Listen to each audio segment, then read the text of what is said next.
읽겠고요.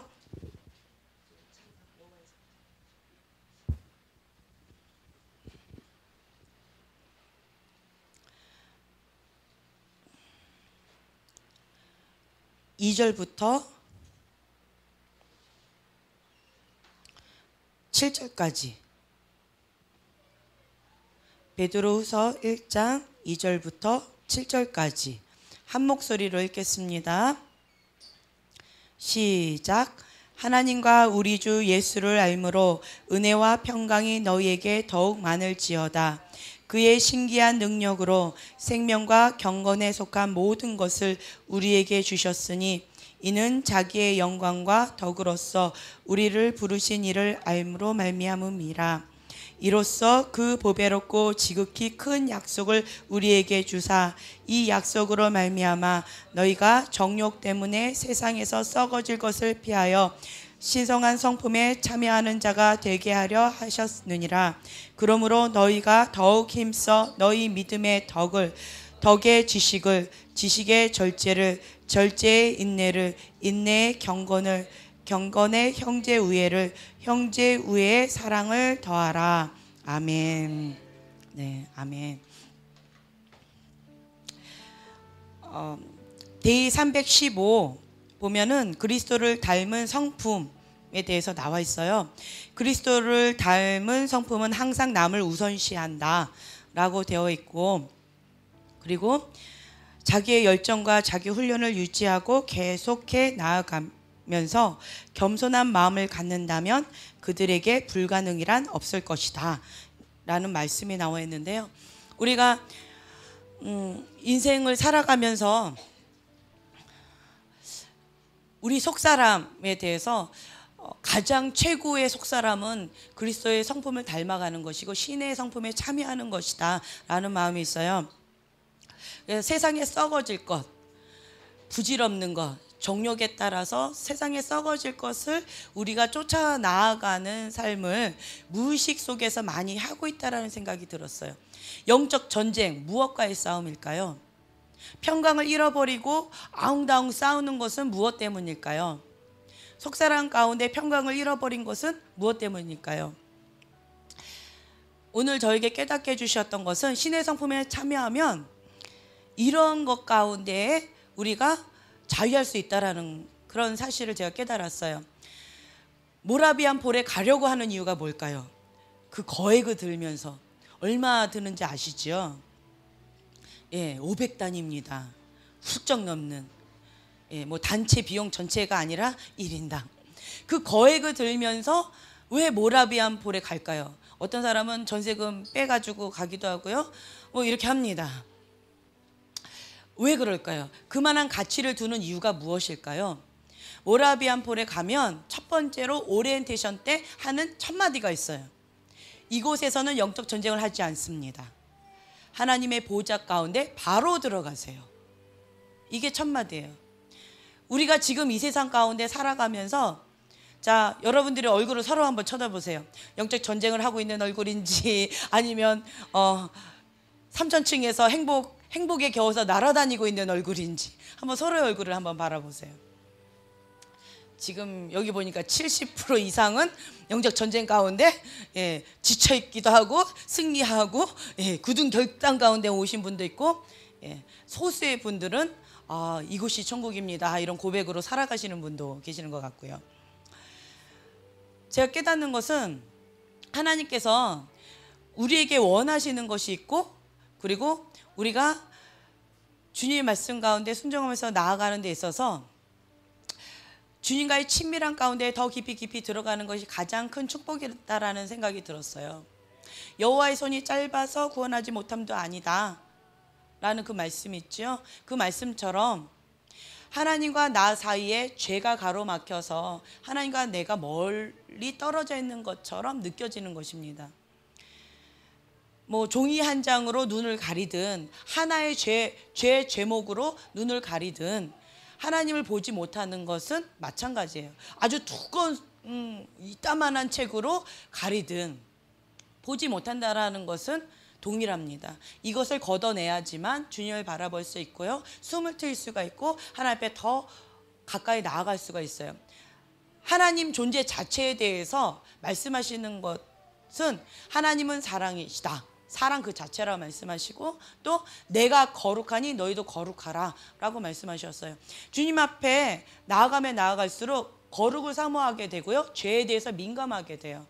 반대로 하나님이 기뻐하시는 일에 대해서 민감하게 됩니다. 참 놀라운 것은 우리가 살아가는 데에서 죄를 이기고 사느냐, 죄에 둔감하며 사느냐. 우리가 영의 안테나를 하나님이 주신 것 중에 하나가 양심이에요. 양심, 너는 양심도 없어. 이렇게 얘기하면 참 슬프지요. 양심에 화이 맞으면 그 사람은 죄 가운데에서 너무 이렇게 잘 살고 있는 거예요. 죄에 쌓여서 자기도 모르게. 양심 가운데 민감하게 있는 거 있죠. 그런 사람은 영의 민감함을 하나님께 나아가고 있는 영적 안테나가 그래도 깨끗하게 계속 관리가 되고 있다는 사인입니다. 자, 여러분, 하나님 앞에서 살아가는 것 쉬울까요? 사람 앞에서 살아가는 것 쉬울까요? 승진자매님. 네. 우리가요, 사람 앞에서 살아가는 것은 뭐 조금 체면상 조금 그 순간 절제하고요. 그 순간 조금 이게 얼굴에 화장한 것처럼 딱 이렇게 할 수가 있어요. 하지만 하나님 앞에 살아가는 거에 있어서는 365일 24시간입니다. 1초도 숨길 수가 없어요. 1초도 주님 눈 깜빡거리지도 않으세요. 그런데 사람들은 이게 있어요. 정말 내 양심이 살아있는가, 내 양심이 깨어있는가 라는 것을 테스트하는 방법이 한 가지 있어요. 그게 뭐냐면, 자, 저는 운전을 안 하지만 이제 야간에 운전을 하고 갑니다. 그때 그 질서를 지키는 사람이 있고요, 질서를 지키지 않는 사람이 있습니다. 무단횡단을 하는 사람이 있고요, 무단횡단을 하지 않는 사람이 있습니다. 이것 가운데 양심에 조금도 꺼리낌 없이 무단횡단하거나 양심에 조금도 꺼리낌 없이 교통질서를 어기면서 나아간다면 그 사람은 양심에 화이 맞은 사람이라고 저는 생각을 해요. 사람은 만약에 그 순간 만약에 걸렸다, 무단횡단하다가 걸렸든 혹은 그 교통질서를 지키지 않아서 그냥 쌩 하고 갔든 딱 걸렸어요. 그런데 알고 보니 크리스찬이었어요. 알고 보니 뭐 세계적인 부흥사였어요. 그러면 그것에 대한 파장은 어떨까요? 뭐 그래도 괜찮아, 하나님 놀라운 역사를 감당하는데 그래도 괜찮아 라고 얘기할 사람이 몇이나 될까요? 예, 연예인 가운데에서 우리가 막 너무 삶 속에서도 아름답고 역할도 너무 좋고 이래가지고 막 되게 좋아했던 연예인 가운데에서 음주운전으로 걸렸어요.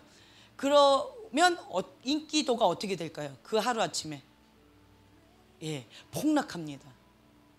예, 한 개 그냥 연예인, 일개 그냥 하나의 사람도 그런데 하나님의 대변자라고 하는 그런 사람이 아무도 보지 않아요. 그때 하는 행동과 그리고 사람이 볼 때의 행동과 그리고 가족만 있을 때의 행동과 다르다면, 그것 가운데서 양심이 조금도 꺼리낌 없이 다 각각 논다면 그것은 성령의 사람, 성령의 인도하심을 받고 있는 자다라고 말할 수 없다라고 저는 생각을 해요. 네, 아멘이죠. 그래서 성령님께 민감한 자는, 사람들은 아예 그까짓 것 갖고 죄라고 그래 이렇게 얘기하는데, 성령에 민감한 사람은 주님의 죄라고 하는 것이 너무 많아요. 정말 너무 많아요. 양심에 딱 신호를 줍니다. 성령에게 민감한 사람은요, 양심에 이게 민감함이 있어요. 아, 이것 가지고도 뭐 그렇게 할까 말까? 에이, 내가 너무 지나친 거야 라고 생각하는 그것까지도 성령님께서 민감하게 지적하시는 게 있어요. 네, 어떤 한 청년이 이런 고백을 하더라고요. 화장실만 가면 시험에 든다고. 성령님께서 너무 민감하게 말씀하셔서 이것이 내 생각인지 내 양심의 소리인지 아니면 성령의 음성인지 잘 구분은 안 되지만 참 마음이 어려워서 힘겨움을 겪고 있다고. 화장실에 뭔 힘겨움을 그렇게 겪을까요? 떨어진 휴지, 조금 지저분한 거 있죠. 남이 이렇게 떨어뜨린 휴지를 화장실에서 이게 줍는 거 쉽지 않습니다. 그렇죠? 그런데 자꾸 그것을 말씀하신대요. 양심에 자꾸 한대요. 그럴 때 야, 내가 너무 좀 지나친 거 아닌가라고 생각하지만 그냥 양심이 따르는 대로 그걸 주워서 휴지통에 버리고 그냥 그러면서, 그래서 때로는 화장실이 들어가고 싶지도 않고 때로는 눈 감고 들어가고 싶고 불을 끄고 들어가고 싶고 그럴 때도 있다라는 거예요. 하지만 그 양심에 더 민감하게 그것을 계속 반응하게끔 한다는 것입니다. 그리스도를 닮은 성품은 항상 남을 우선시한다 라는 이 말씀의 문구를 제가 보면서 좀 묵상하게 됐어요. 좀 전에 읽었던 것처럼 믿음의 덕을, 덕의 지식을, 지식의 절제를, 절제의 인내를, 인내의 경건을, 경건의 형제 우애를, 형제 우애의 사랑을 더하라. 신의 성품에 참여해라 라고 하시면서 이 말씀을 쭉 하셨어요. 우리가 성령의 사람이 된다면 그냥 자동 시스템이 되는 게 있어요. 그게 하나님이 기뻐하시는 일입니다.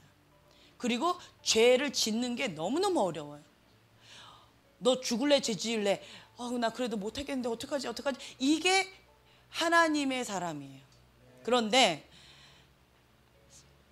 나는 죄가 너무 자연스럽게 흘러가. 그 죄 가운데 내가 막 영적 전쟁이 너무 치열해. 이렇다면 그 사람은 영적 전쟁이 그러한 죄의 유혹이 강하십니까? 빨리 얘기해야죠. 죄의 유혹이 강하십니까? 아직 센스 있게 모르고 있어요. 네. 밥맛이 없으십니까? 금식하세요. 네. 감사가 나오지 않습니까? 네. 죄의 유혹 가운데 너무나도 힘겨움을 겪고 계십니까? 금식하세요. 네, 금식하면 됩니다. 우리 금식 캠페인이 있어요. 그렇습니다. 승만이가 지금 자기는 왜 금식해야 되는지도 몰라요. 그런데 어떤 한 분이 금식하라 해서 억지로 금식을 시작했습니다. 그것도 평생이 될지도 몰라. 이러한 띠띠띠한 멘트를 살짝 남기면서 얘기했어요. 올해는 무조건이고 내년에도 언제까지 몰라 라고 하면서 저녁 금식을 그냥 밤에도 뭐 6시부터 12시까지다라고 안 했어요. 그냥 그 아침 저녁부터 6시부터 뭐 6시부터라고도 얘기 안 했어요. 그냥 저녁 금식이라고 했어요. 저녁 금식부터 그날 다음날 아침에 아침 식사하는 그때까지. 그 아침을 그러니까 자꾸 잔머리를 돌립니다. 아침을 언제예요? 눈 감고 푹 자고 눈 뜨면 그게 아침이지라고 했더니 그러면 새벽 2시에 눈 감고 눈 뜨면 그러면 그게 아침인가요? 아니야. 라고 했습니다. 그런데 정말 쉽지 않습니다. 그 가운데 금식하고 있어요. 근데 승만이가 하는 말 한마디 한마디 얘기를 들으면서 제가 정말 은혜 가운데 들어가고 있구나라는 것을 깨닫습니다. 그 전에는 혈기가 왕성한 그런 육의 사람이었습니다. 본인이 인정하든 인정하지 않든 모든 사람들이 인식하든 인식하지 못하든 육이 왕성한 사람이었어요. 그런데 지금은 많이 육이 죽어가고 있어요. 육이 왕성하십니까? 금식하세요. 영의 사람이 되기를 원하십니까? 금식하세요. 이거를 우리가 백문일답이라고 합니다. 그래서 영의 사람으로 성령님께 민감한 사람이 되기를 원한다면 금식이 최고 지름길인 것 같아요. 그러면서 자기는 이번 조슈아 멜지 때 굉장히 큰 사모함을 갖고 있었는데 그랬는데 아무것도 받지 않은 것 같아서 마음이 좀 낙담이 됐다라고 말을 했어요. 하지만 제 안에는 이미 받았다라는 게 보였어요. 그것을 찾아라 라고 제가 숙제를 줬어요. 그런데 자기는 그게 뭔지 모르겠대요. 하지만 말하는 고백마다 그것을 얘기하고 있었어요. 자기는 인식하지 몰라요. 머리는. 그러나 자기의 영의 고백은 계속 그것을 고백하고 있었어요. 그게 뭐였냐면 영의 민감함이에요. 성령님께 대한 민감함이에요. 그 센서를 하나님께서 그때 주셨어요. 근데 받았는지도 몰라요. 인식하지도 못하고 있어요. 그리고 지금 그것 가운데 들어가고 있다는 것 자체도 몰라요. 인식을 못하고 있어요. 하지만 주님이 주신 것은 내가 지금 누리고 있다는 사실이에요. 네. 그래서 영적으로 둔감하든 영적으로 민감하든 상관없는 것 같아요. 하나님이 주신 것을 내가 소중히 여기면서 성령의 민감함으로 나아가기를 원하는 마음의 중심 가운데 있다면, 그렇다면 하나님 주신 그 축복 가운데 내가 그것을 누리고 있다는 것입니다. 어떤 목사님은 기도를 받으면 아무런 느낌이 없대요. 다른 사람들 다 쓰러지는데 혼자 우뚝하게 서 있습니다. 그리고 눈 말똥말똥 어떻게 해야 되지? 그러다가 누가 너무 강하게 밀면 그냥 예의상 살짝 넘어지기는 하지만 언제 일어나야 될지 참 마음이 어렵다라고 이런 고백을 하시는 그런 분이세요. 그렇지만 그분이 정말 신실한 하나님의 사람이라면, 말씀 가운데 중심 가운데 서 계시다면 느끼지 못한다, 쓰러지지 않는다고 할지라도 그분이 받을 것은 다 받고 그것을 누리고 있다는 사실입니다. 우리가 공기를 이렇게 호흡하고 있잖아요. 어떤 사람은 공기에 대한 호흡함에 대해서 감사하면서 호흡하시는 분이 계실 것이고, 어떤 사람은 이것 자체를 인식하지 못하고 그냥 숨쉬고 사시는 분들이 있을 거예요. 이것과 마찬가지라고 저는 봐요. 공기를 인식하든 공기를 인식하지 못하든 우리가 하나님의 임재 가운데 하나님 안에 있다면 모든 사람들이 다 누리고 있다는 사실입니다. 인식한다면 더 감사함으로 누리겠지요. 인식하지 못한다면 그것에 대한 감사함을 놓치고 사는, 하지만 누리고 있다라는 공통부분은 있다라는 거예요.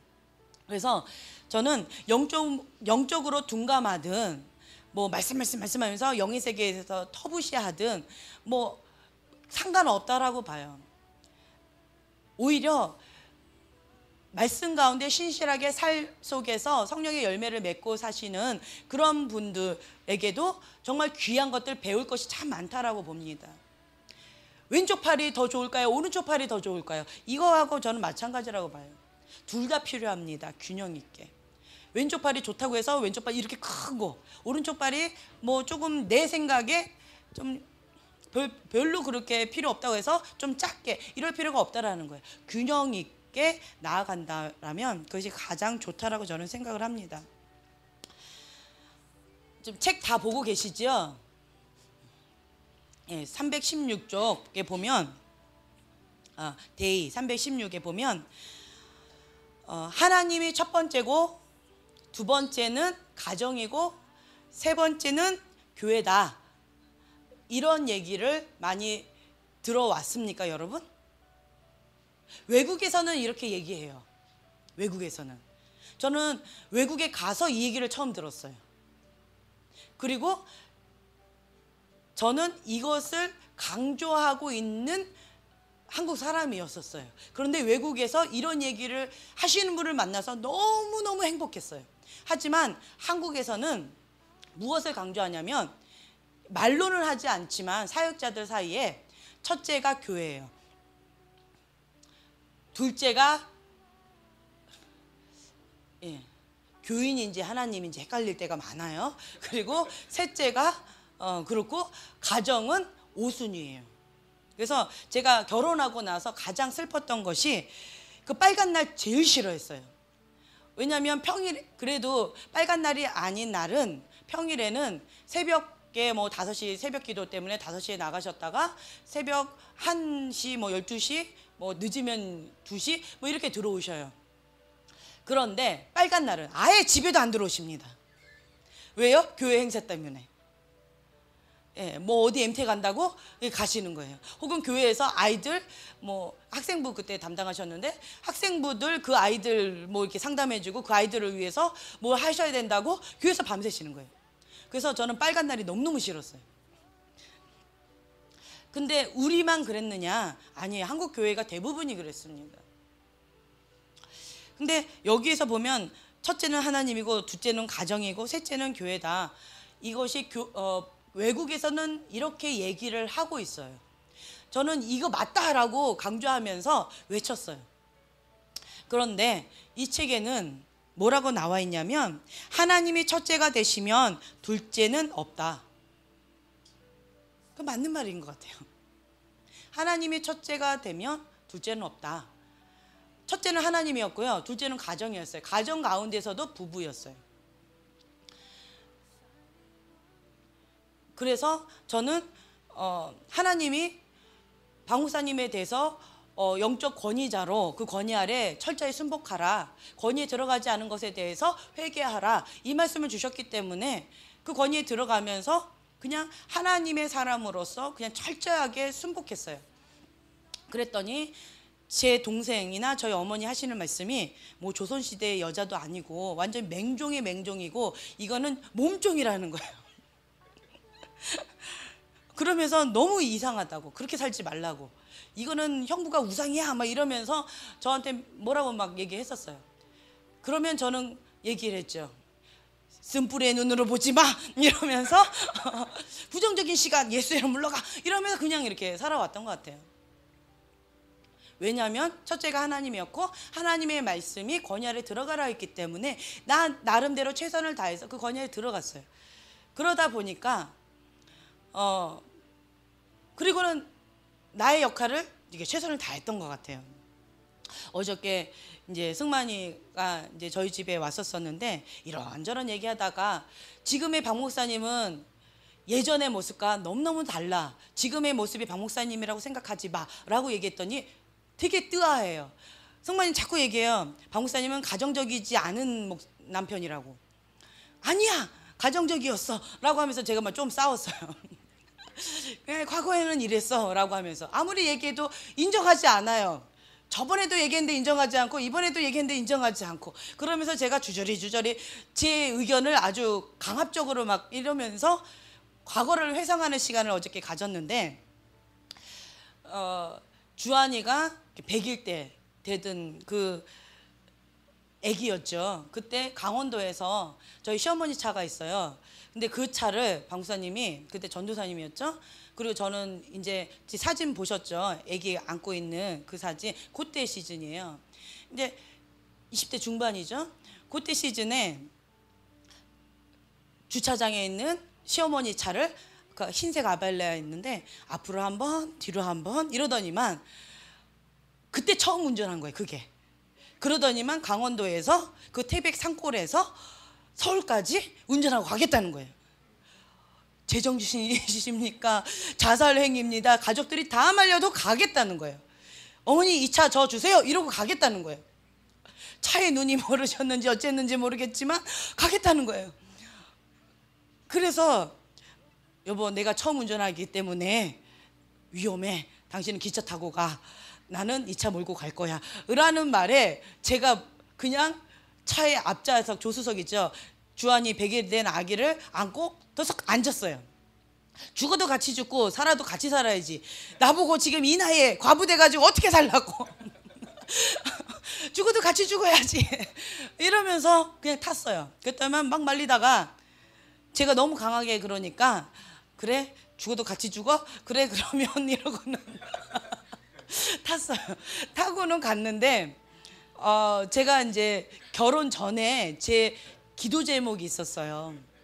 기도 제목이 뭐냐면 한 남자를 만나면 그 남자가 이게 처음 만나는 남자죠. 그 남자와 결혼하고 그리고 그 남자와 죽을 때까지 같이 살고 그러다가 주님의 품에 가는 거, 이것이 저의 소원이었어요. 그래서 데이트 한번 못 해보고 박목사님하고 결혼을 한 거예요. 그랬는데 죽어도 같이 죽어야지, 내가 뭐 어떻게 해, 이러면서 그냥 했는데 그런 신조가 있었기 때문에 옆에 탔었어요. 예, 일편단심 민들레죠. 이제 그러고 탔는데 그 마음이 없었으면 못 탔을 거예요 아마. 갔는데 이렇게 운전하고 가시는데 뭐예요? 1차선 양쪽 1차선밖에 없는데, 그리고 이게 꼬불꼬불이에요. 그리고 이게 낭떠러지예요. 이 산으로 꼬불꼬불 내려오기 때문에, 이렇게 달팽이처럼 내려오기 때문에 낭떠러지에 떨어지면 그냥 낭떠러지 그냥 추락이라고 직사예요. 그런 데를 지금 산에서 내려오는 거예요. 이렇게 꼬불꼬불. 그래서 그런데 어떻게 가셨냐면 뭐 중앙선 없습니다. 지그재그입니다. 그리고 가다가 멈춥니다. 예, 중앙선 넘어서 그쪽으로 가서 멈춰버려요. 그러다가 시동 건다고 한참 애먹다가 다시 시동이 걸리면 다시 갑니다. 지그재그로. 그리고 그 커브길에 낭떠러지 거의 이렇게 떨어질 뻔 하다가 다행히 차가 멈춰버렸어요. 시동이 꺼져버렸어요. 그래서 이거를 다시 시동 걸고 다시 이렇게 가고 이런 식으로 갔어요. 근데 정말 하나님 감사한 것은 앞에도 차가 없고 뒤에도 차가 없고 오는 차도 없어요. 만약에 단 한 대라도 차가 있었다면 우리는 지금 이 자리에 못 섰을 거예요. 근데 이때까지 그런 적이 단 한 번도 없었는데 차가 한 대도 없더라고요. 오는 차도 없어요. 어떻게, 그렇죠? 우리 뒤에 따라오는 차도 없고요, 우리 앞에 가는 차도 없어요. 그냥 우리가 활개하고 갑니다. 그래서 중앙선 넘어가서 스탑했든 지그재그로 가든 상관없이 죽지 않고 서울까지 왔어요. 서울 와서도 가다가 서울 한복판에 그 5차선인지 4차선인지 그 한복판에 차가 또 멈춰버려요. 그러면 막 빵빵거리죠. 개구리 쪽 올챙이 시절을 몰라? 올챙이 시절을 기억을 해. 이렇게 또 뻔뻔스럽게 얘기 한마디 해주고 그리고 또 갑니다. 뭐 이러면서 정말 무사하게 서울에 도착을 했었어요. 그런 적이 있었어요. 이제 뭐 이런저런 얘기하다가 이런 얘기가 나왔어요. 그리고 또 한 사건이 있었는데, 제가 이 세상에서 기도 제목 중에 26가지 기도 제목 중에 뭐가 있었냐면 첫 번째가 이거였어요. 하나님이 가장 사랑하는 사람, 그리고 하나님을 가장 사랑하는 사람, 그런 사람하고 결혼하게 해달라고. 그게 첫 번째였어요. 기도 제목 1순위였어요. 그거 아니면 나는 평생 혼자 살겠다고. 뭐 결혼에 목매단 것도 아니고 혼자 살아도 화려한 싱글 너무 멋있지 않아요? 저는 그렇게 살 각오가 되어 있었어요. 그리고 너는 그렇게 할 수 있어라고 많은 지지도 받고 있었고요. 그러고 있었는데, 그런데 박 목사님이 하나님 보내주신 사람이다라고 결혼했기 때문에, 그렇기 때문에 저는 이거를 그냥 믿었어요. 그래서 캐나다에 있을 때 어떤 목사님께서 본인이 하나님이 가장 자기를 사랑하고 자기도 가장 하나님을 사랑한대요. 그리고 본인이 최고의 하나님의 사람이라는 거예요. 그때 제가 발끈했어요. 그래서 그 목사님하고 싸웠습니다. 아닙니다, 목사님. 우리 박 목사님이에요. 착각하지 마세요. 아주 대놓고 이렇게 얘기했어요. 참 철없지요. 그리고 막 싸웠어요. 그리고 그 한 10분간 실갱이를 했나 봐요. 그러다가 그 목사님도 절대로 포기하지 않으시더라고요. 그래서 제가 한마디 해드렸어요. 좋아요, 목사님. 두 사람이라고 한다면 우리 박 목사님, 그다음 두 번째 목사님이에요. 그래가지고 그것이 이제 논쟁이 딱 끝났어요. 그런 정도로 제가 막 그렇게 했던 것 같아요. 세상에서 최고의 남편은 누구? 뭐 박철수 목사님. 최고의 목사님은 누구? 박철수 목사님. 뭐 이러면서 세상에서 가장 잘생긴 사람은 누구? 박철수 목사님. 뭐 이러면서 살아왔던 것 같아요.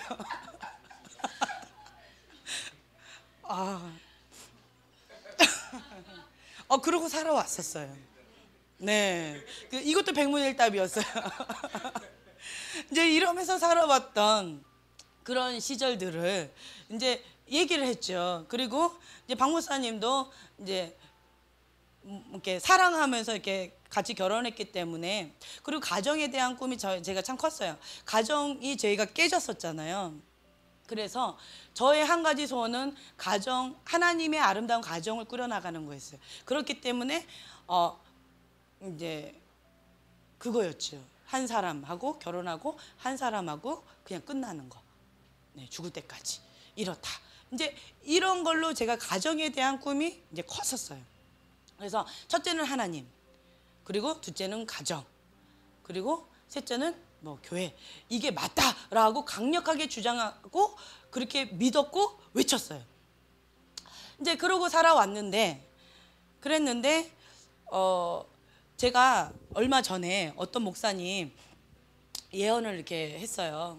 너무너무 낙담이 되어 있는 어떤 목사님이 계시는데 하나님이 저한테 중보자로 이렇게 붙이셨어요. 여러분, 이게 중보를 기도할 때요, 내가 원해서 기도하는 게 있고요, 하나님이 시키셔서 기도하는 게 있어요. 근데 때로는 내가 중보하는지도 모르고 중보할 때도 있어요. 영적 전쟁을 치열하게 막 하는데 갑자기 내 문제 아닌데, 예를 들면 내 거가 아닌데 막 이렇게 감정이 그런다든가 환경이 그런다든가 뭔가 막 힘겨운 그런 경우가 있어요. 그러면 그것은 중보를 하나님 시키신 거가 있어요. 그러면 하나님께 기도해. 이거 누구 겁니까? 라고 했을 때 딱 떠올려 주셔요. 그리고 이것을 놓고 예수 이름을 선포하고 딱 마무리하고 올려드리면 그러면 그것이 딱 끝나요. 승리함으로 딱 끝나요. 그런 게 있는데 목사님을 놓고 하나님이 저한테 중보를 이렇게 시키시는데 정말 밤새도록 중보를 하는 거예요. 그러면서 그 목사님의 마음, 정말 절망 가운데 절규하시고 모든 것을 다 잃어버린 것 같은 그런 아픈 마음, 그리고 하나님 외에는 아무것도 없는, 그런데 하나님도 나를 버린 것 같은 그런 느낌, 이런 마음을 이렇게 제가 느끼면서 하나님 앞에 막 절규하면서 기도를 하게 되더라고요. 그래서 이 목사님의 마음이 그렇다라는 것을 제가 느끼면서 이제 기도를 했어요. 이제 그러면서 중보할 때 우리가 이제 보면서 기도하면 참 좋은 게 뭐냐면 막 그런 마음 가운데 올려드리면서 기도하고, 그래서 내 마음에 평강이 올 때까지 기도합니다. 평강이 왔어요. 그리고는 마무리로 하나님의 마음과 목사님의 마음이 하나가 되고, 그러면서 사랑으로 딱 되어지면서 하나님 앞에 딱 올려드리는 그림을 그렸어요. 거룩한 상상력이죠. 그러면서 딱 올려드리면서 마음에 평강이 왔어요. 그래서 승리했다, 이런 사인이 딱 왔어요. 그리고는 이제 딱 매듭을 지었습니다. 그리고 나서 그 목사님을 이제 만나는 시간을 가졌는데, 이제 목사님하고 이렇게 대화하는 가운데에서 제가 이런저런 이제 말씀을 드리면서 이제 말씀을 이렇게 나눴었는데, 그런데 제가 그분을 보면서 이제 예언을 통해서 저는 하나하나 배우는데, 하나님의 뜻을 배우는데, 그 목사님은 하나님이 메인이에요. 말씀이에요. 주님의 말씀이라면, 성경에 나와 있는 주님의 말씀이라면 믿음으로 뚫고 나가면 불가능은 없다라는 신조를 갖고 계시는 목사님이다라는 것을 제가 영적으로 봤어요. 그렇게 살아오셨는데, 그랬는데 어떤 한계에 딱 부딪혀서 그것이 모든 게 무너져 나가는 것 같은 느낌, 그런 느낌 가운데서 마음이 참 어려움을 겪고 계시는 모습을 제가 봤어요. 이제 그 모습을 보면서 하나님 뜻을 이렇게 나눴지만 제가 저 자신한테 이제 적용을 하는 거죠. 정말 하나님이 정말 사랑하시는 사람은 조금 이렇게 살짝 기댄 것도 허용하지 않으시는구나. 전폭적으로 주님만을 전적으로 의지하게끔 하시는구나. 제가 그거를 깨달았어요. 그리고 하나님의 사랑과 믿음 가운데서 온전하게 성령의 사람으로 완전하게 새롭게 뭔가 하나님이 새로운 일을 시작하기 위해서 준비 과정으로 지금 이 목사님을 잡고 계시는구나 라는 걸 깨달으면서, 정말 하나님이 사랑하시는 사람한테는 하나님이 이렇게 하시는구나 라는 걸 깨달았어요. 그래서 우리가 쓴뿌리, 때로는 이제 이런 얘기도 해요. 제 안에 쓴뿌리가 있는데 이것을 평생 하나님이 건들지 않고 생활하는데, 사역하는데 큰 문제가 되지 않아요. 그렇게 뭐 이렇게 덮어버리면 그렇게 크게 문제가 되지 않아요. 그래서 그냥 사역하다가 그냥 주님 부르시면 주님께 갈 수 있는 그런 환경인데, 그런데 한나 사모님이 저한테 그러더라고요. 왜 굳이 언니는 사서 고생을 해가지고 그것을 하나님 앞에 왜 끄집어내려고 해가지고 그거를 왜 수술을 받고 왜 그거 사서 고생을 하냐고 막 이렇게 얘기를 하더라고요. 근데 생각해 보니까 제가 기도한 것도 있지만 그 기도 함부로 해서는 안 됩니다. 알고 기도하셔야 돼요. 그렇지만 제가 깨닫는 건 뭐냐면 하나님이 정말 사랑하시고 그리고 내가 하나님 앞에 온전하게 쓰임받기를 원한다면 하나님의 것이 아닌 것을 다 끄집어내는 것이 축복이다라는 걸 제가 깨달았어요. 제가 예언사역 하면서 가장 힘든 사람이 누굴까요? 내 숨뿌리 건드리는 사람, 내 안에 딱 그런 스타일의 사람, 그런 사람한테는 내가 예언하기 너무 힘들어요. 갑자기 이게 막 올라와요. 막 올라오면서 그 사람은 내가 예언 못하겠어. 이거 통과. 뭐 이런 식으로 했었어요. 예, 아는 사람은 알고 모르는 사람은 몰라요. 제가 참 이렇게 능숙하게 하기 때문에 아무도 느끼지 못해요. 다만 딱 한 사람 알아요. 누굴까요? 예, 박 목사님만 아세요. 딱 그렇게 보면 내가 지금 딱 걸린 사람이 있구나라고 박 목사님만 아시고 그 누구도 아무도 몰라요. 저하고 박 목사님만 딱 아시는 거, 하나님하고. 이제 그랬던 시간들을 제가 겪으면서 뭐 그래도 뭐 크게 문제는 아니었고, 그리고 하나님 앞에 막 씨름하면서 뭐 이렇게 넘어가면 되니까 그렇게 문제가 되지 않았었어요. 그런데 이것이 이제는 드러나면서 하나님께서 이제 쓴뿌리와 같은 이 더러운 것들을 이제 끄집어내 주시는 작업 가운데 주님 외에는 없습니다. 주님이 나의 전부입니다라는 고백이 나오게끔 나를 이렇게 만드시는 것 같아요. 그래서 내가 살짝 이렇게 했던 것, 그러니까 제가 한 것 중에 기질 자체에 조금 힘든 게 뭐냐면 1. 하나님, 2. 가정, 3. 교회 이러면 이것이 되어야지, 여기서 조금 틀을 벗어나면 참 힘들어요. 성격이 자유하지 못합니다. 박 목사님 저하고 반대예요. 뭐 때에 따라서 그냥 그럴 수도 있는 거지 뭐 이런 스타일이에요. 그러다가 저희가 자주 동해에 갔습니다. 언제 갔을까요? 운전하다가 지금 동해 갈까? 네? 네? 이러면 바로 갑니다. 그냥 집에 가다가 그냥 가요. 네, 뭐 이러십니다. 근데 저는 뭐 동해 가려면 뭐 준비해야 되고 뭐 이게 다 해야 돼요. 근데 그런 거 없으세요. 그냥 뭐 어디 갈까? 그러면 오늘 어떤 선교사님 댁 갈까? 네, 이러면 그냥 바로 갑니다. 근데 내가 글쎄요, 에이 간다 뭐 이러고 집에 가요. 뭐가 이게 쿵짝쿵짝 뭘 맞아야지 뭐 이런 스타일이세요. 그래서 이제는 제가 뭐 어디 갈까 그러면 무조건 네부터 합니다. 뒷감당은 알아서 하실 거니까. 우리 한국 문화는 말을 처음 시작한 사람이 책임진다고 이렇게 있잖아요. 그래서 뭐 네만 하면 알아서 하실 거니까. 그래서 이제 저는 이제 자유함으로 즐기기로 했어요. 뭐 이제 그런데 제가 이제 어떤 틀들이 있는데 이런 틀들을 이게 깨는 걸 참 힘들어했어요. 뭐 저희가 또 광주에 좀 잠깐 갔다 왔었어요. 그래 갔는데 잠깐 갔다가 그냥 바로 오려고 그랬는데 거기에서 뭐 목사님들이 양육하니라고 너무너무 힘들었을 텐데 여기서 하룻밤 더 자고 가세요. 하룻밤 더 자고, 얼마나 붙잡는지 몰라요. 막 그런데 그 유혹을 다 뿌리치고 뭐 호텔을 잡아준다 그러고 뭐 제2의 신혼여행처럼 막 해준다, 여행 막 해주신다 그러고 막 이게 유혹을 막 하시는 거예요. 그런데 애가 있어요. 애 잊어버리세요 막 이러면서 전화가 왔어요. 엄마 언제 와? 그런 거 다 잊어버리세요. 엄마 천천히 와도 된다 이렇게 알아들으세요 뭐 이러시면서 그런데 저 같은 성격은 이제 목표가 있으면 그 목표만 달성했으면 바로 그 다음 목표점을 향해서 달려가야 되는 그런 성향이에요. 그런데 뭐 우리가 만난 그 목사님들도 다 아니시더라고요 보니까. 좋은 게 좋은 거지 뭐 이런 스타일의 목사님이시고, 박 목사님도 이러다가 나는 이렇게 해야 돼, 하지만 당신이 원하는 대로 할게 뭐 이렇게 말씀을 그렇게 하셨어요. 뭐 그러면 하루 더 있을까요? 이랬다가 아니야 그래도 내일 사은회가 있는데 안 되겠어 여보 이래서 네 그럼 목사님 뜻대로 하세요 뭐 이런 식으로 해가지고 그냥 바로 왔는데, 내가 운전 안 하니까 뭐 이러고 왔는데 이번에 제가 깨닫는 것은 정말 하나님께서는 내 생각과 다르게 하시는 것들이 정말 많았어요.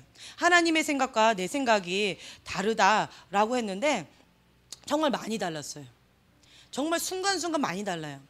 화요일 날도 제 친구가 아까 중국 선교사님이 이제 오셨기 때문에 이제 잠깐 왔다 1년에 한 번 연중에서 이렇게 오는 건데 잠깐 며칠 잠깐 있다가 또 가는 거예요. 그렇기 때문에 우리 집에 처음 놀러 왔어요. 그것도 제가 오라고 해서. 그랬는데 갑자기 지나가는 목사님 들르셔가지고 그 목사님 따라 광주 가게 된 거예요. 뭐 이런 내가 예상치 못했던 메인은 내 친구였는데 이게 메인이 아니라 이렇게 바뀌어버리고 또 광주에 갔어요. 그 목사님 따라 갔지요. 그랬는데 이 목사님은 또 서울로 또 볼 일 있다고 또 가셔요. 그러면 또 우리는 다른 목사님하고 놀았어요. 하루 종일. 그래서 정말 이게 주 계기 정말 막 바뀌면서 내가 예상치 못했던 이렇게 할 거야 라고 계획했던 모든 것들 하나님이 다 허무시는 거예요. 아무 생각 못하도록, 기대하지 못하도록, 예상하지 못하도록. 그러면서 깨닫는 것 한 가지는 그냥 성령님 안에서 자유하라. 그냥 복잡하게 내일 일은 난 몰라요. 계산하지 말고 계획하지 말고 그냥 성령이 인도하신 대로 가자. 그냥 이런 생각. 왜냐하면 제가 깨닫는 것은 뭐냐면 저번 시간에도 말씀드렸다시피 나의 어떤 틀, 그걸 깨시는 거예요. 내가 생각했던 가정관이 있었어요. 근데 그 가정관대로 지금 우리가 살고 있느냐? 있을 것 같아요? 안 있을 것 같아요? 범위원장님 눈만 깜빡거리세요 요즘에? 다시 돌아오라니까요. 컴백 홈.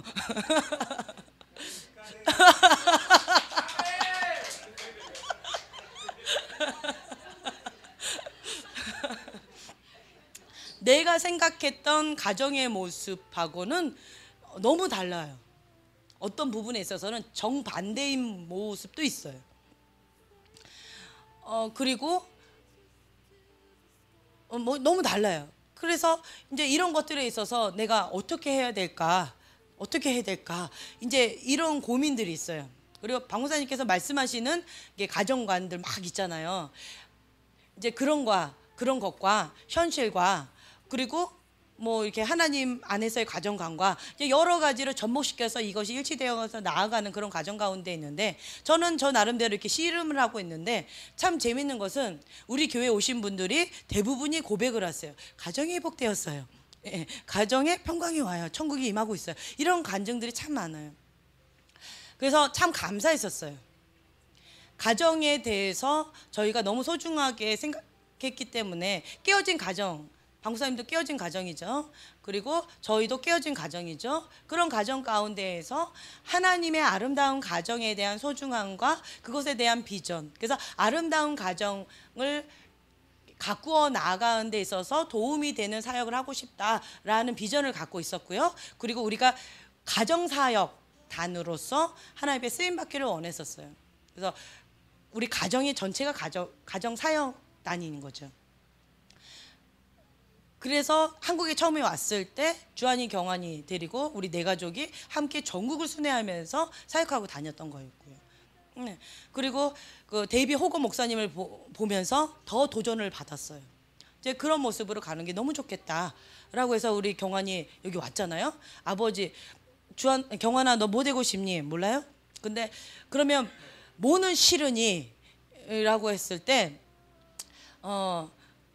예배자도 괜찮고요. 그리고 뭐 운동선수도 괜찮고요. 그리고 목사님도 괜찮아요. 근데 그 외에는 다 싫어요. 뭐 이러더라고요. 그럼 그 세 개 다 해라 라고 해가지고 방사님이 그렇잖아요. 그래서 아빠 따라다니면서 너는 같이 다니면 되겠다. 그래서 학교 여기가 바로 학교네. 예, 이제 이러면서 이제 왔잖아요. 이런 모습들을 하나하나 보면서 참 이렇게 하나님이 이끌어 나아가시는 것들을 이렇게 보게 되는데요. 내가 생각했던 거, 내가 계획했던 거, 내가 이거 다음, 그 다음에 이거 다음, 이거 이렇게 생각했던 그 모든 것을 하나님이 다 허무세요. 하지만 하나님이 말씀하신 그것을 결국은 이루세요. 제가 그걸 깨달아요. 여호와의 산에 오를 자 누구냐? 근데 어떤 사람은 동에서부터 올라오고 어떤 사람은 서쪽에서부터 올라올 것이고 어떤 사람은 빙글빙글 올라올 것이고 어떤 사람은 기어서 갈 것이고 어떤 사람은 진짜 낙하산 타고 내려올 수도 있고 다양한 방법으로 가잖아요. 하지만 결국은 여호와 산에 오른다라는 거예요. 이제 그러면서 하나님도 우리에게 그렇게 하실 것이다라는 감동이 있었어요. 그냥 주님을 전폭적으로 신뢰하지 하게 된다면 할 수 있고, 주님을 신뢰하지 못하면 이 줄을 이렇게 놓게 돼 버리더라고요. 내 생각과 너무 다르네.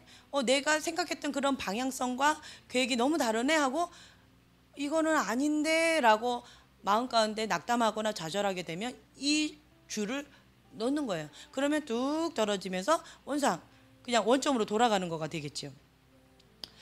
그래서 주님을 전폭적으로 신뢰하는데 어떤 마음을 신뢰하는가라고 했을 때 그냥 그 고백이 나오더라고요. 욥과 같이 쓰나미처럼 다 휩쓸어 간다 할지라도 그냥 하나님을 사랑합니다. 하나님은 나에게 최고의 것만 주시는 분이십니다. 주님은 나의 전부입니다. 라는 고백을 할 수 있는가? 여러분 할 수 있습니까? 어유 아멘 나왔어요. 자, 한 표 나왔습니다. 할 수 있습니까? 네. 범영진이 할 수 있습니까? 노코멘트에 또?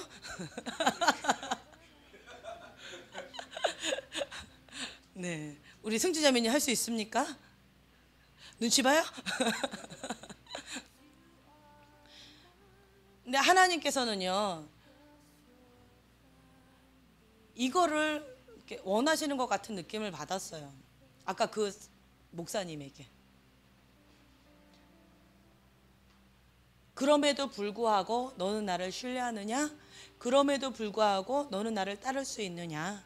그럼에도 불구하고 너는 나에게 전부를 줄 수 있느냐? 라는 거예요. 하나님이 다 주신 거예요.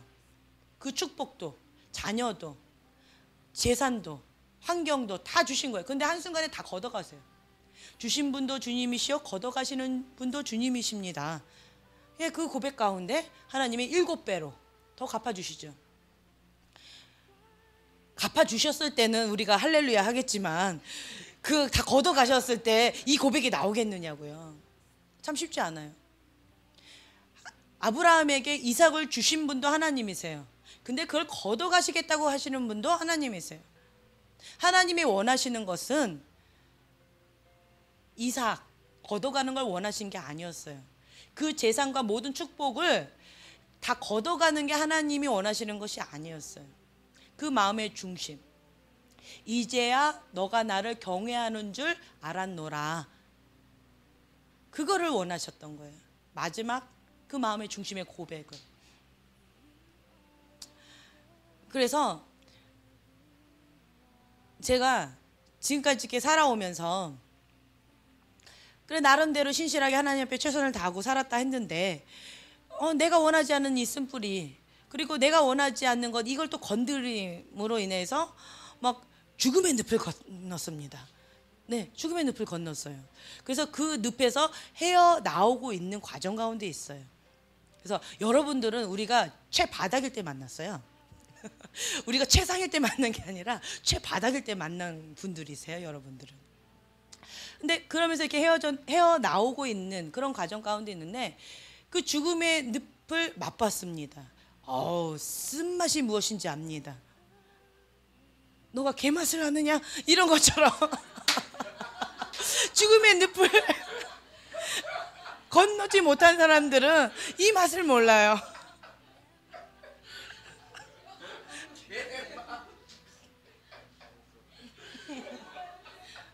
몰라요.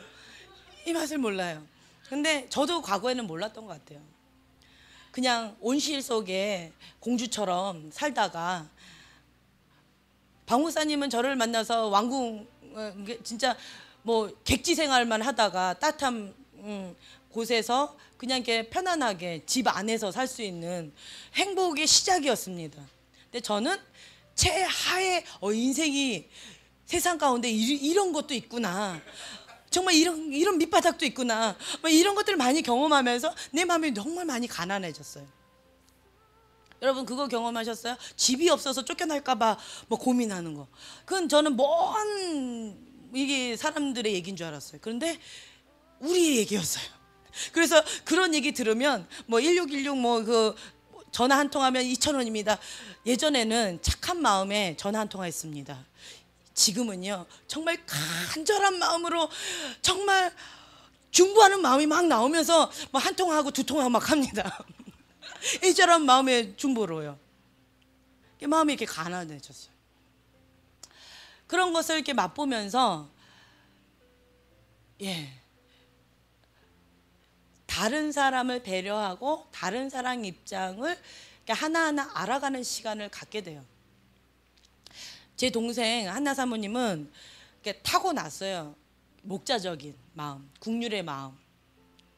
그래서 제가 가장 슬플 때 한나 사모님이 꼭 언니같이 저를 달래줬어요.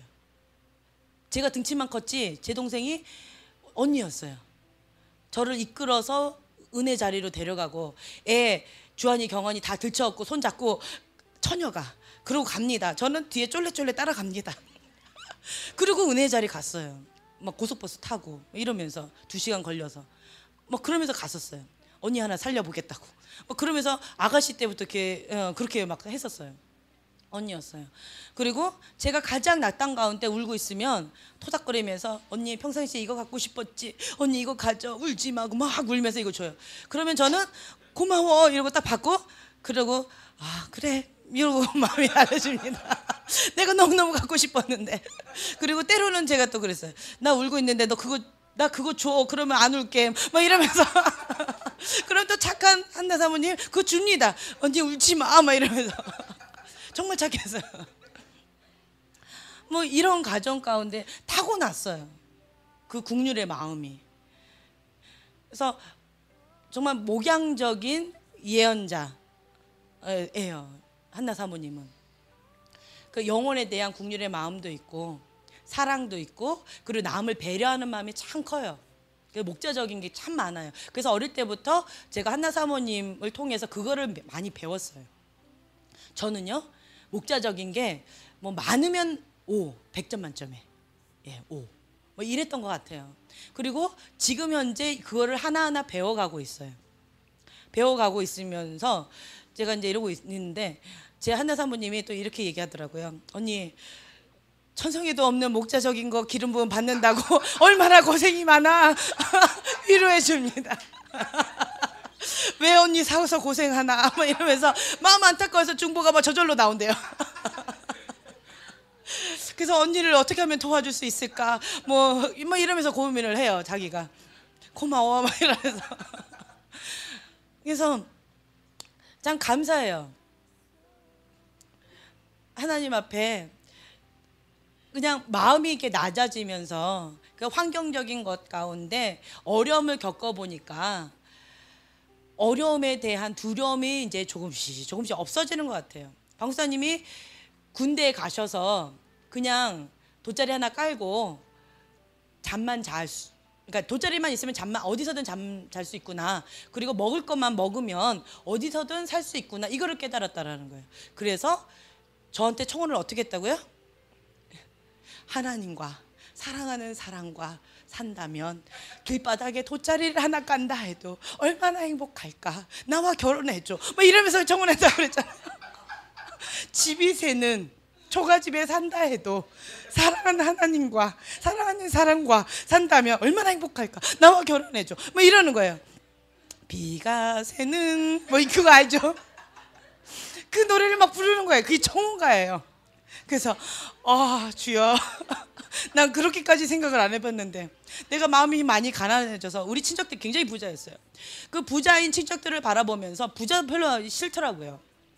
별로 안 좋았어요. 제 이미지가. 그래서 하나님 난 부자 너무 싫고요. 그렇다고 가난한 사람도 싫어요. 뭐 이렇게 뭐 찌질이 모질이처럼 막 가난하게 연탄불 이렇게 하고 막 이런 거 너무 싫더라고요. 고생 안 해봤기 때문에. 그래서 저희 어머니가 너 지금 살림 해봐야 된다. 너 나중에 결혼해서 고생한다. 엄마 괜찮아요. 가정부 두면 돼요. 뭐 이런 식으로 철없이 막 이렇게 살았는데 내가 뭐 이렇게 하는 거 너무 힘들 거 아니에요. 그래서 그냥 적당히 중간 정도만 살자 이런 거였는데 갑자기 초가지 뭐 길바닥에 뭐 돗자리 너무 황당했어요.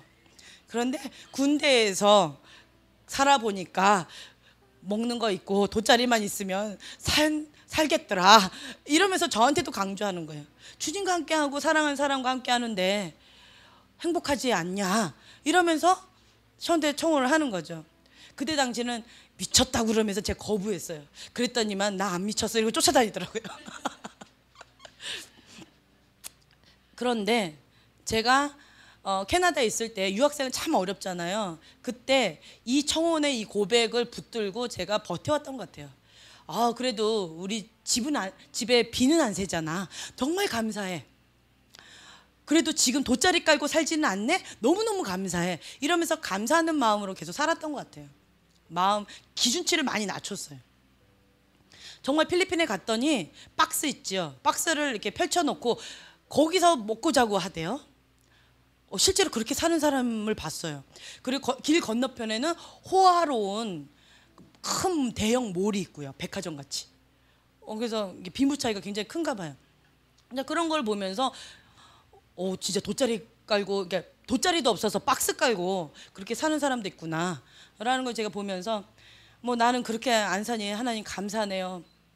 지금 현재 집이 우리 집은 아니지만 비가 새지도 않고 그리고 돗자리 깔면서 이렇게 사는 것도 아니고 감사합니다. 감사가 기도 제목이 나옵니다. 자, 여러분 감사가 필요하십니까? 예, 금식하세요. 그리고 돗자리 깔고 한번 길바닥에서 한번 잡으세요. 감사가 나올 겁니다. 예, 할렐루야. 칩 있잖아, 그지? 예. 그렇죠. 우리 형제님이 처음에 군산에서 이제 교회 온다고 이렇게 딱 상경했는데 갈 데가 없는 거예요. 그래서 노숙자 아닌 노숙자처럼 한 달간이었나요? 네, 한 달간 노숙자의 기분을 이해했대요. 노숙자의 삶이 이런 거구나. 그걸 느꼈대요. 배고프고 춥고 어디 갈 데 없고. 그걸 알았다고 이제 그렇게 고백을 하더라고요. 그래서 마음이 가난해지니까 감사함이 많이 나오는 것 같아요. 예. 심령이 가난한 자는 복이 있나니 천국이 저희 것이며, 이 말씀이 왜 나왔는지를 제가 깨달았어요. 배부르십니까? 예, 금식하시면 됩니다. 은혜를 못 받고 계세요? 금식하시면 됩니다. 감사 제목이 많아질 거예요. 매번마다 준비한 것 아닌 다른 걸 자꾸 나오게 되는데 네, 그러니까 여러분들이 거룩한 상상력 있잖아요. 거룩한 상상력 가운데에서 하면 좋을 것 같아요. 하나님이 원하시는 것과 이거예요. 하나님께서 나에게 주시는 숙제가 있어요. 그리고 하나님께서 지금 나에게 원하시는 게 있어요. 또 하나님의 방법으로 승리하길 원하시는 게 있어요. 이게 뭘까? 한번 좀 적어보세요.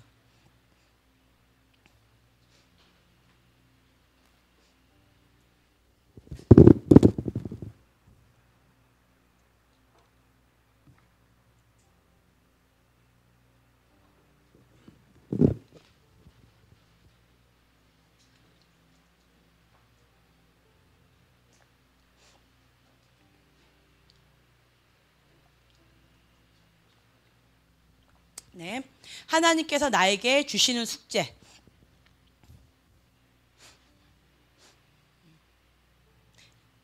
하나님이 나에게 주시는 숙제는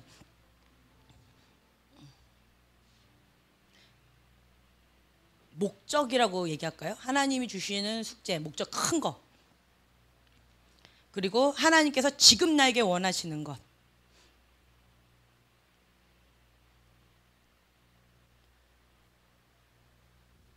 이 세 가지가 다 연관이 있어요. 세 번째는 하나님의 방법으로 승리하길 원하시는 것. 나의 실제적인 현실 속에서의 삶을 구체적으로 한번 적어보세요. 간단하게.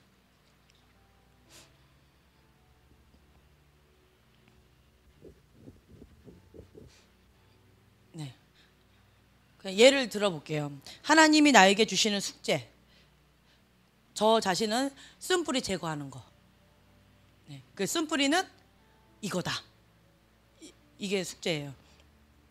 네, 사랑하고 용서하는 거. 이렇게 분노하는 마음을 버리는 거. 예, 저는 그거예요. 그런데 오늘 정말 마음에 와닿는 말씀을 받았어요. 내 마음 깊은 곳에는 오직 주님으로만 채워질 수 있습니다. 내 마음 깊은 곳에는 오직 주님의 사랑으로만 채워질 수 있습니다. 네, 아멘 했어요.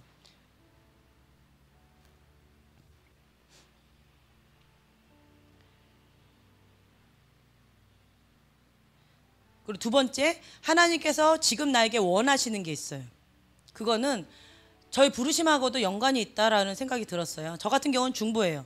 하나님 자꾸 붙이셔요. 중보자를. 중보해야 될 사람을 붙이셔요. 그래서 내가 원하지 않는데 자꾸 기도해야 돼요. 영적 싸움을 해요. 보면 누군가를 중보하고 있어요. 하나님 붙이셔요. 그래서 붙이시는 분을 중보하는데 육과 마음을 내가 동의를 하게 똑같이 느끼게끔 하세요. 내 육체적인 것도 그리고 내 마음도 그분과 하나 되게 하셔서 아주 실제로 내가 그 사람인 것 양 싸우게 하셔요. 그래서 내가 승리하면 그 사람도 승리하는 거예요. 이렇게 하나님이 붙이시는 경우는 이렇습니다. 그리고 아까 말씀드린 대로 마음의 평강이 있을 때까지 하나님께 탁 올려드리면 그때 승리했다 이 사인을 주세요. 그때까지 중보를 시키십니다. 하나님께서 지금 나에게 원하시는 게 있어요. 저는 이제 중보라고 했는데 여러분들은 다른 거가 있을 수가 있겠죠. 지금 나에게 원하시는 거, 금식 뭐 이런 것도 있을 수가 있고요.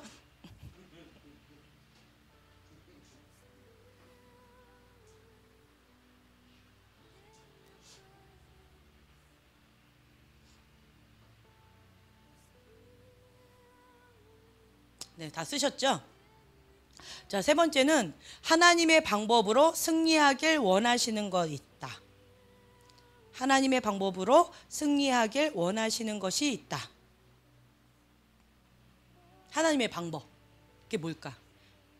지금 첫 번째, 두 번째 것을 하나님의 방법으로 승리하는 거 있어요. 구체적으로. 그게 뭘까? 여러분들이 한번 생각해 보시는 거예요. 하나님의 방법이 뭔지. 그건 기도하시면서 알아가시면 좋을 것 같아요.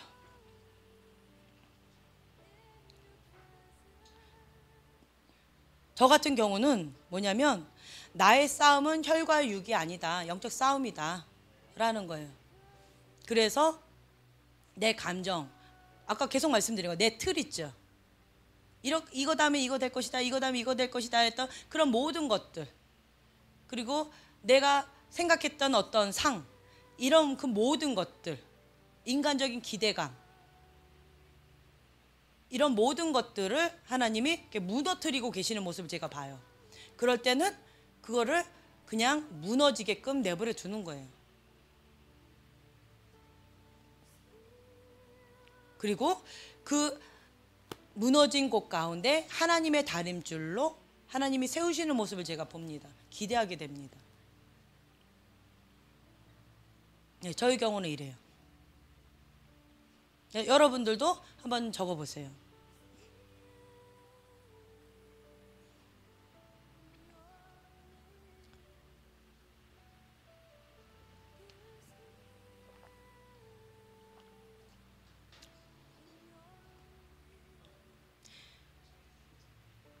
네, 자, 적어보셨죠? 이거 잠깐만 옆에다 두고요.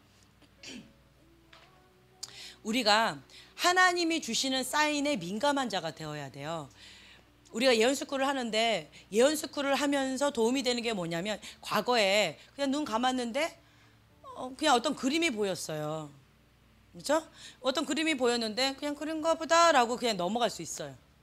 저 사람을 봤는데 뭔가 궁준의 마음이 생기면서 뭔가 좀 따뜻하게 위로해주고 싶다 이런 마음이 생기지만 그냥 그런가 보다, 뭐 나하고 상관없는 사람인데 뭐 이러고 그냥 지나치는 경우도 있어요.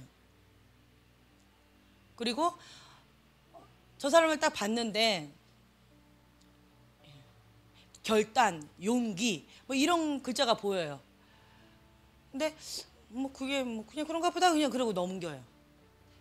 그런데 이 모든 것들이 하나님의 사인이 수도 있다라는 거예요.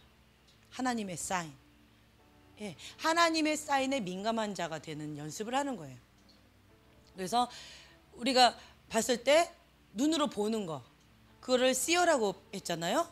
그리고 눈으로 보이지 않는 사람은 뭐라고요? 나비 스타일이라고 했어요. 둘 중에 하나예요. 남자든 여자든 나비든 씨어든 둘 중에 하나입니다. 하나님의 사람은. 예, 하나님을 믿는 사람은 나비 아니면 씨어예요. 눈으로 보는 게, 영적으로 눈으로 보는 게 편하다 그러면 씨어예요. 눈으로 보는 게 어렵다, 별로 편하지 않아, 그러면 나비예요. 쉽죠. 그래서 나비 스타일 같은 경우는 말씀으로 계속 그냥 떠올라요.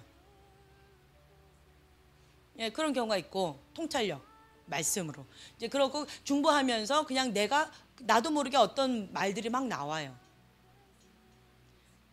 이제 그런 경우 나비 스타일은 그렇게 됩니다. 근데 씨어 스타일은요, 그림이 보여요. 근데 그 그림을 가지고 어떻게 활용하는가라고 했을 때, 좀 전에 제가 하나의 예를 들었잖아요. 그 목사님 이렇게 중보하면서 마무리를 올려드리는 모습들. 그리고 며칠 전에는 뭐가 보였냐면, 그냥 눈을 감고 자려고 그러는데 그림이 보였어요. 어떤 조그만 길 이렇게 보였어요. 이렇게 지그재그 이런 길이 보이는데 벌레들이 막 이렇게 보여지는 거예요.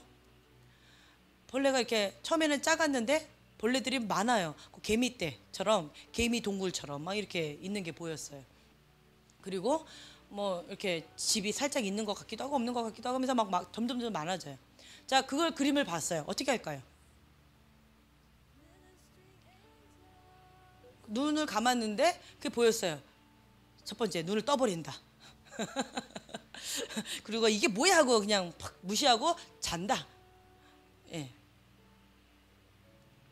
혹은 이것이 무엇인가 주님 앞에 여쭤본다 라는 거죠.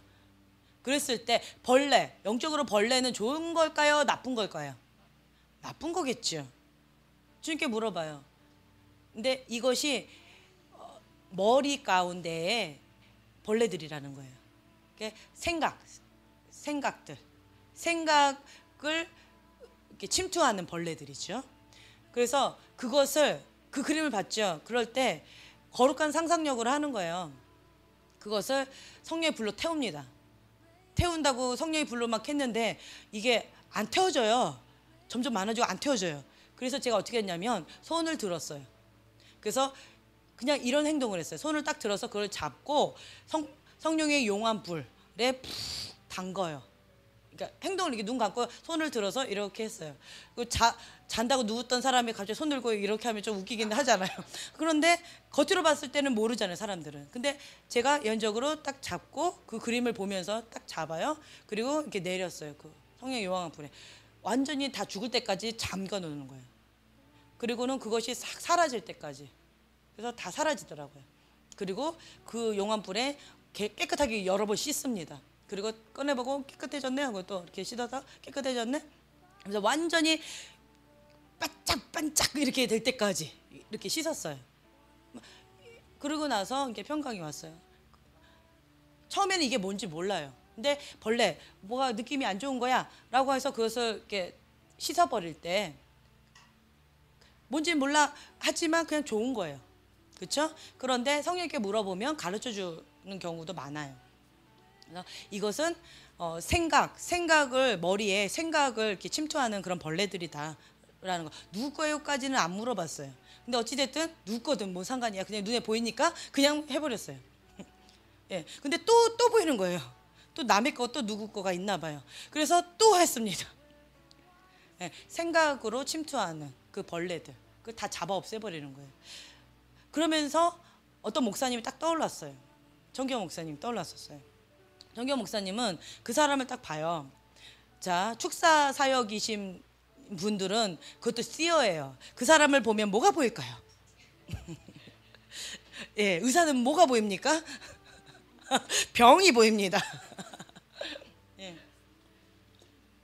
그리고 안 보이는 병까지 다 없애서 예방하자, 이런 주의가 의사 선생님이신 것 같아요. 근데 축사 사역이 전문이신 목사님 눈에는 그게 보이겠죠. 자, 그러면 너 머리에 벌레들 많네? 생각으로 요즘에 이렇게 하나 봐? 이러면서 이리 와봐. 이렇게 기도한다. 라고 한다면 싹 사라져서 좋긴 하겠지만, 그렇지만 그 사람이 나를 볼 때 어떤 느낌일까요? 내가 음란하게 생각했던 거, 내가 더러운 죄를 지었던 거, 내가 욕을 심하게 했던 거, 분노냈던 거, 아주 더러운 생각들을 했던 것까지 다 볼 거다라는 두려운 생각이 그냥 스쳐 지나갈 수도 있어요. 그러면 슬슬 나를 피하겠죠. 근데 참 감사한 것은 정기호 목사님을 피하지 않아요, 사람들이. 왜요? 전신마취형이라고 말씀드렸죠. 그게 뭔지 몰라요. 그냥 오라고 그래요. 예. 혹은 오라고, 친한 관계의 경우는 오라고 그래요. 어디가 아프냐고 물어봐요. 그러면서 이제 어디가 아파요라고 하면 그냥 조용히 손만 대고 터치도 안 해요. 터치도 안 하고 그냥 살짝 이렇게 하고 눕혀놓고 그리고 기도해요. 샤라바라바라 컷샤라바라바라바라 이러고 그냥 기도해요. 그럼 손에서 불이 나오는 게 느껴지고, 그리고 기도 다 받고 난 다음에 뭔가 영이 맑아지는, 눈이 밝아지는 거, 뭔가 머리가 아팠던 것이 그냥 안 아파지는 거, 그걸 느껴요. 그래서 와, 너무 신선하고 너무 좋다 이러고 감사합니다 하고 집에 가요. 근데 무엇을 보셨는지는 모르죠. 그러니까 편안해요. 그래서 머리가 아프다, 뭔가 가슴이 쪼이는 것 같고 답답하다, 그럼 기도받으러 가는 거죠, 사람들이. 물론 자기가 기도했는데 안 되는 경우 이렇게 가는 거죠. 편안하게 가는 거예요. 근데 지금 너 가슴에 뱀 10마리가 있었는데 그걸 다 뽑아냈고 네 머리에 아주 그냥 들어봤더니 엄청 구더기가 엄청 많대 막 이러면, 어제도 뽑아냈는데 오늘도 또 있네? 어이구 정말 막 이래버리면 좀 마음이 좀 어렵겠죠. 그래서 전신마취형이 참 좋았던 것 같아요. 그게 떠올랐어요. 어떤 사람이 기도하고 있는데 너무너무 힘겨워하는 모습을 봤을 때 많은 사람들은 그 사람을 놓고 욕했어요. 아유 좀 왜 저렇게 저럴까 막 이러면서, 좀 착착 좀 하지 막 이러면서 막 째려보고, 어떤 사람은 대놓고 뭐라고 하고 막 이랬었어요. 그런 분위기였어요. 그런데 정기호 목사님이 강대상에서 기도하시다가 조용히 그분한테 가서 손을 얹고 기도하셨어요. 그랬더니 그분의 그 반응이 아까 것과는 좀 달랐어요. 하나님 앞에 절규하면서 막 울더라고요. 그러면서 뭔가 평강 가운데 이렇게 들어가면서 평안하게 마무리하는 모습을 제가 봤어요. 그래서 너무너무 궁금했어요. 제가 영적으로 봤던 것은 그분 안에 있는 어떤 악한 것들, 그것이 막 이렇게 하는 것들이었었어요. 그래서 사람들이 그게 거슬리니까 막 손가락질하고 막 욕하는 거였었어요. 그런데 정기호 목사님은 가서 이렇게 했잖아요. 그래서 궁금했어요. 목사님 갑자기 가서 기도하셨는데 왜 그러셨어요? 라고 능청맞게 제가 또 물어봤죠. 궁금했어요. 목사님 어떤 마음으로 기도하시는지. 그랬더니 하시는 말씀이 소리가 들렸대요. 그 자매였었는데 자매가 하나님 나 너무 아파요. 아버지 나 너무 아파요. 아버지 날 도와주세요. 이 소리가 들렸대요. 그 소리가 들렸대요. 그 자매는 괴성을 했기 때문에 모든 사람들이 괴로워했는데, 그런데 목사님 귀에는 아버지 나 너무 아파요. 날 좀 도와주세요. 이 소리가 들렸기 때문에, 그래서 하나님의 사랑의 마음으로 그 자매한테 가서 등에다 손을 탁 얹고 기도하셨다는 거예요. 주님의 사랑이 부어지도록. 그리고 하나님 이 자매 국률이 여겨주시고 도와달라고 그러면서 기도하셨다는 거예요. 그래서 그 자매가 해결받은 거예요. 그 모습을 보고 제가 깜짝 놀랐어요. 사실이 있어요. 모든 사람, 모든 사건에는 장점이 있고 단점이 있어요. 그런데 어떤 사람은 단점을 크게 보는 사람이 있고요. 어떤 사람은 장점을 크게 보는 사람이 있어요. 어떤 사람은 성숙한 사람은 장점과 단점을 보면서 장점을 크게 보는 사람이 성숙한 사람이겠죠. 네, 이런 거죠. 네, 부정적인 것을 크게 보는 사람들은 쓴뿌리가 커요. 하나님 앞에 해결돼야 되는, 눈 안경을 바꿔야 되는 게 있어요, 있기는. 근데 그 모습을 제가 보면서 참 마음이 따뜻해지는 걸 느꼈어요. 그리고 목사님은 그래서 내가 물어봤어요. 더 붙여서 목사님 어떤 사람 이렇게 정말 저 사람은 예를 들어서 저 사람 딱 봤는데 이가 바글바글해요. 미령이가 너무 예쁘잖아요. 그런데 미령이의 머리끝에서 발까지 이가 바글바글하다고 생각해봐요. 그러면 우리 성보 위원장님이 미령하고 손 대고 싶어요?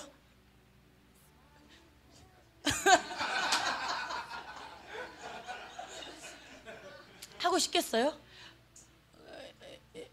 힘들겠죠. 예, 힘들 거예요 아마. 그 자리 옆에도 가기 힘들 거예요 아마. 그런데 목사님은 어떻게 하시냐면 그 영적으로 보일 거 아니에요. 그런 사람 어렵지 않대요. 왜요? 그냥 그거를 제거해 버리면 된다는 거예요. 그게 왜 문제냐요. 그리고 그 사람 갖고 뭐하러 정죄를 하냐는 거예요. 넌 이가 몇 마리인 줄 알아? 너 그거 인식하고 있니? 이걸 뭐하러 얘기하냐는 거예요. 그냥 이가 있는데 그거를 딱 봤다 그러면 그것을 성령이 불러 다 태워버리는 거예요. 그래서 깨끗하게 됐어요. 그러면 된 거예요. 굳이 얘기할 필요도 없고 뭐 이렇게 할 필요도 없는 거예요. 그냥 그런 식으로 사역을 하시더라고요. 왜요? 그 깊은 곳에 영혼을 사랑하는 마음이 있기 때문에 그래요. 내 자식 똥물에 빠졌어요. 은지자매님 어떻게 할래요? 닦아줘야죠. 바로 나오죠. 승모 형제 어떻게 할래요? 건져야죠. 어떻게? 우선 생명을 살려야 보니까 지금 온유가 응가했어요. 응가했어요. 요즘에 많이 쌉니다. 이딴 만큼 넘칩니다. 근데 아빠 응가했어요. 응가했어요. 예쁘고 착한 할머니한테 가봐. 할머니 응가했어요. 응가했어요. 그러면 보통 할머니가 하셔요. 근데 너무 힘들어하시는 것 같아서 착하고 예쁜 엄마한테 와 이러면서 응가했어요. 뭐 이러고 이렇게 왔어요. 자기 자녀는요, 닦습니다. 근데 남의 자녀는 닦는 거 참 힘들어요. 보는 것도 역겨워요. 제가 아가씨 때 룸에서 방에 있는데 아기가 응아했어요. 그래서 엄마가 이렇게 갈아준다 이렇게 하지요. 그러면 저는 으악 그리고 뛰쳐나갔어요. 화장실로 구토가 나와서. 그랬던 저한테 제가 아기를 낳았어요. 아기를 낳고 이제 3일만 이제 제왕절개를 했는데 아기를 3일 만에 봤던 것 같아요. 몸이 너무 안 좋아가지고 집에 걔를 데려갔다가 시어머니가 데려갔다가 이렇게 3일 만에 애를 보여주신다고 이렇게 데리고 오셨는데, 근데 저한테 이렇게 맡기고는 갑자기 뭐 식사하시러 가신다고 친구분하고 식사를 가셨어요. 그런데 갑자기 이 아이가 갑자기 응아를 해버렸어요. 얼마나 당황스럽던지.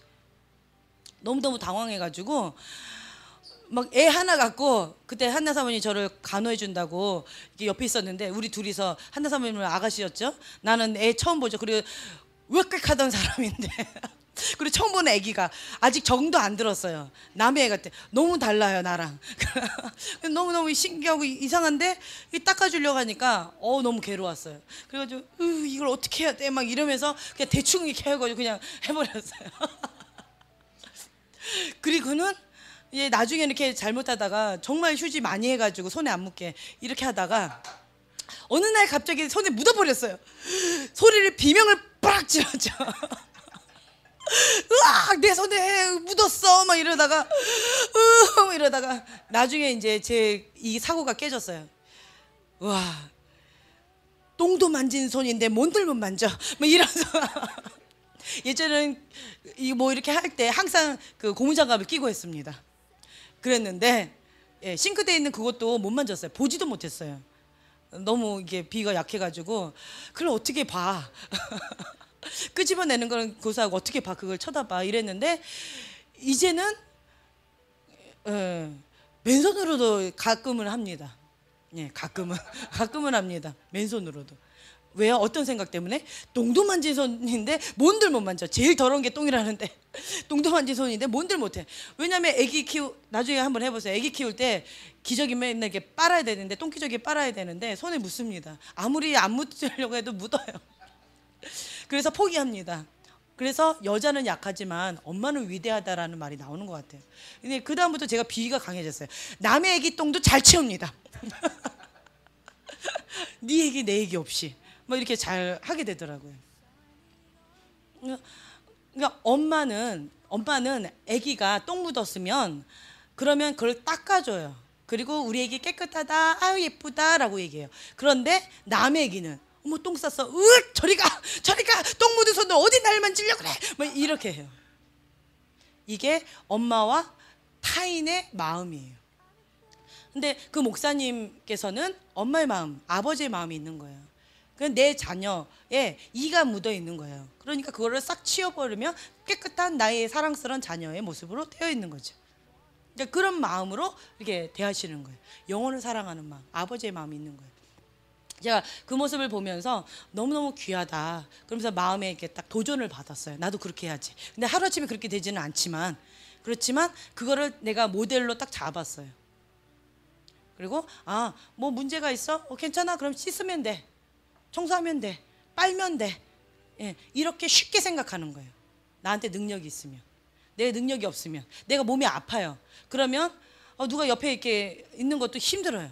그렇죠? 근데 더러운 사람이 내 옆에 있으면 더 힘들어요. 건강하면. 더러워요? 옷 벗어. 내 빨아줄게. 이렇게 돼요. 쉽게 돼요. 그것처럼 여러분들이 이제 이런 식으로 엄마처럼, 아빠처럼 그 영혼을 사랑하는 마음이 있다면 두려움이 없을 거예요. 우리 좀 불 좀 꺼주시고 기도하는 시간을 좀 가졌으면 좋겠는데, 영적으로 우리가 보여지는 그림이 있다면 방금 얘기한 것, 어떤 사인이에요. 하나님이 주시는 사인이에요. 그 사인을 우리가 영적으로 더 깊이 들어가는 거예요. 내가 손을 뻗어서 그걸 잡고 용암 불에 집어넣든지, 아니면 그냥 거룩한 상상력으로 그거를 갖고 그냥 손도 대지 않는 거예요. 그냥 용암 속에 들어가 명령하는 거예요. 그럼 쑥 들어가요. 깨끗하게 청소될 때까지. 그리고는 다시 이렇게 끄집어내는 거죠. 이렇게 어떤 그림을 봤을 때 하나님이 주신 사인, 그걸 성령께 물어보면서 그 방법까지도 계속 물어보면서 더 깊이 들어가는 거예요. 거룩한 상상력으로요. 그렇게 된다면 주님이 주시는 사인에 민감한 자가 될 뿐만 아니라 하나님이 주시는 기회를 우리가 취하게 돼요. 하나님이 주시는 기회를 취하게 되면 하늘에 이루어진 하나님의 뜻이 이 땅 가운데 이루어지게 하는 거룩한 통로로 우리가 쓰임을 받습니다.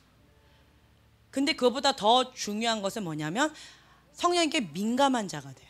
순종하지요. 성령님께 더 민감한 자 됩니다. 불순종하죠. 성령님께 둔감한 자가 됩니다.